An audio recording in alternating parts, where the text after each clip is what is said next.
Welcome to Decode Chinese Characters. Let's continue our number series. Stick with me. By the end, you'll definitely be able to say any number in Chinese with ease. Today, we're going to learn the number 7. It is pronounced qi. During the oracle bone script period in ancient China, people used a symbol like this to represent the number 7. It looked like something being sliced into two halves. Historians believe the word for to cut sounded very similar to the word for 7, so this cutting symbol was used to represent the number. Later, to distinguish it from other characters, the vertical stroke slowly evolved into the curved hook we see today. Over time, the form became simpler and cleaner, eventually turning into the modern character, qi. Let's practice reading it. Qi, qi, qi.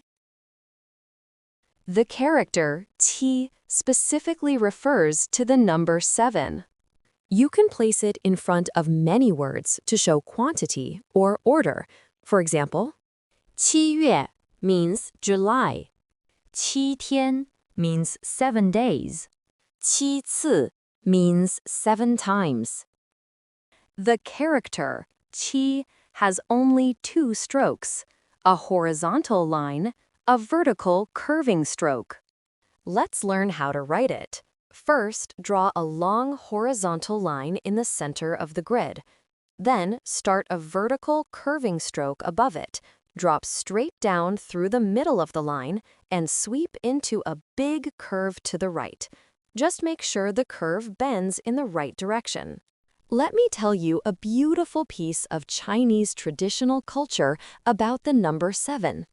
You may know that Valentine's Day in the West is on February 14th, but in China, the Valentine's Day is on the 7th day of the 7th lunar month, a festival called Qixi, the double 7th festival, and it all comes from a famous love story. A long time ago, a young cowherd named Niu Lang lived a simple, hard-working life. One day, his old ox suddenly spoke and told him, "Tonight, 7 fairy maidens will come to the lake. If you take the red dress of one of them, she will become your wife." That night, the 7 fairies came down from the sky. Niu Lang took the red dress, and its owner, the youngest fairy, Zhinyu, could not return to heaven. But instead of being angry, she was touched by Niu Lang's kindness. They fell in love, married, and lived happily. Niu Lang farming the fields, Zhinyu weaving beautiful cloth. But when the Queen Mother of Heaven found out that Zhinyu had married a mortal, she was furious. She took Zhinyu back to the skies and separated the couple. Heartbroken, Niu Lang cried every day. Before dying, the old ox told him, "When I am gone, use my hide. It will let you fly to heaven." So Niu Lang put on the ox hide, carried his children, and flew up to find Zhinyu. The Queen Mother then drew a shining river, the Milky Way, between them, keeping them apart forever. But their love was so strong that even heaven was moved. So the Queen Mother allowed them to meet once every year, on the 7th day of the 7th lunar month. On that day, countless magpies fly up into the sky and form a bridge across the Milky Way.